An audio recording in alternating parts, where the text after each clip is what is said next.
in this sixth session, we will talk about the so-called opening era between 1876 and until 1910, when Korea fell into the colony of Japan in 1910. So between this time, it was called 개화기, or opening up era, and a lot of foreign influence came in to Korea, and some slowly and some rapidly changed Korean culinary culture. We already mentioned about the Ganghwa Treaty between Joseon and Japan, 1876, and that was the beginning of opening Korea to outside world. And as I said, the ports were opened, Busan, Incheon, and Wonsan, and through these ports, Japanese merchants and Chinese merchants came, and they brought Western goods like fabric and metallic tools and so on, together with the food. So these would impact on the food culture. So, and then at the same time, Western missionaries also arrived, and they brought, of course, new food, particularly new food culture. And they discouraged the Koreans from drinking and smoking, and so that became a part of a Korean Christian culture even today. One of the most visible culinary cultural change happened on table. Earlier we talked about the table culture in Korea, the meal table. The one person would have a small table, and they are all men, the Yangban men, and they would eat.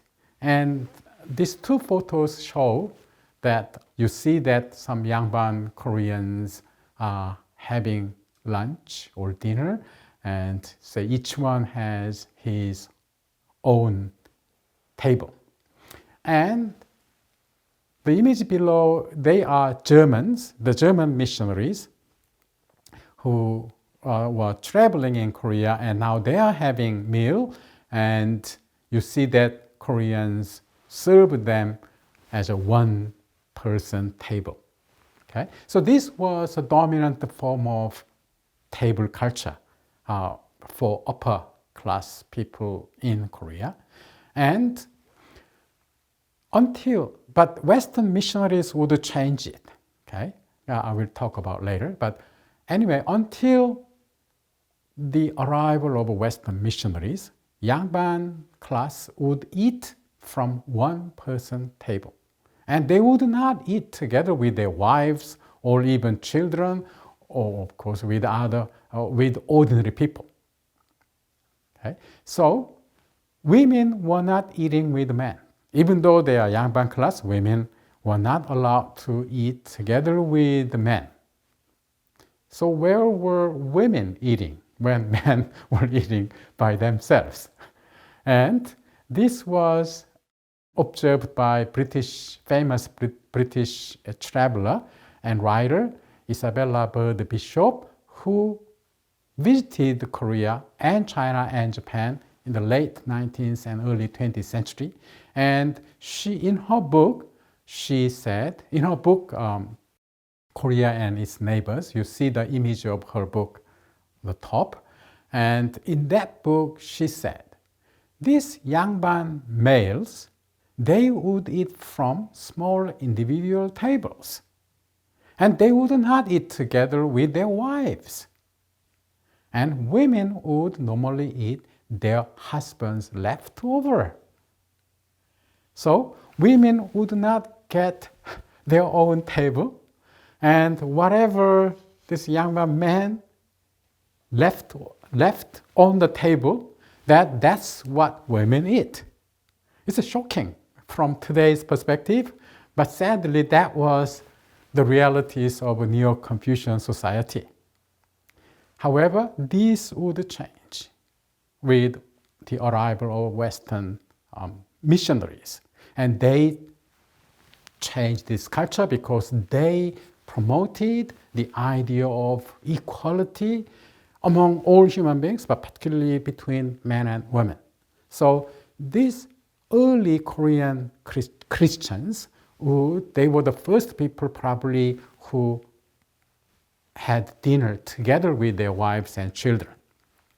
Not only that, the Westerners' influence on Joseon's, Korea's culinary culture was very, very big. Coffee was brought this time, and particularly there was a lady called Miss Sontag.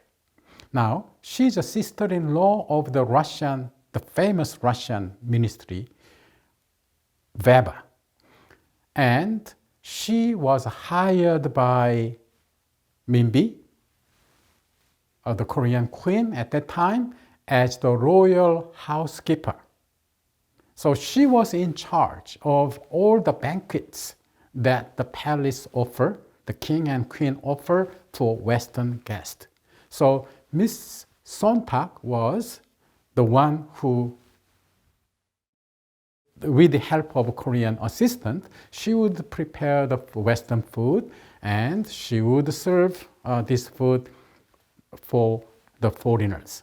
And later, actually, she ran a hotel in the center of Seoul, and that was called the Sontag Hotel, I think. In this photo, you see Sontag Hotel in Seoul, and the photo was taken in 1910, and the building disappeared by now. Later, this building was sold to Ihwa Women's High School, but later, during the colonial period, this building was destroyed and rebuilt, probably because it was an old building. Anyway, so in palace, of course, Sontag's influence was very big.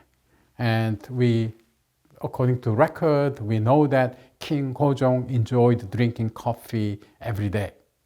At that time, because of this, ports were open. Now Korean farmers and Korean merchants could sell their own products to buy the Western goods. And what did the Joseon people exported? That was rice, beans, barley, and particularly ginseng. These were exported, and they imported spices and tobacco. Because in Korea, the only spices they had was probably, not the only, but many things, but garlic was one of the most dominant ancient spice, and then some others, and then later chili pepper arrived, but then whole world was engaging in spice trade already from 15th and 16th century, and now this came late to Joseon, and probably they were importing spices such as black pepper and so on. Okay, so now that's the end of the session, the last session, and I will summarize today's lesson.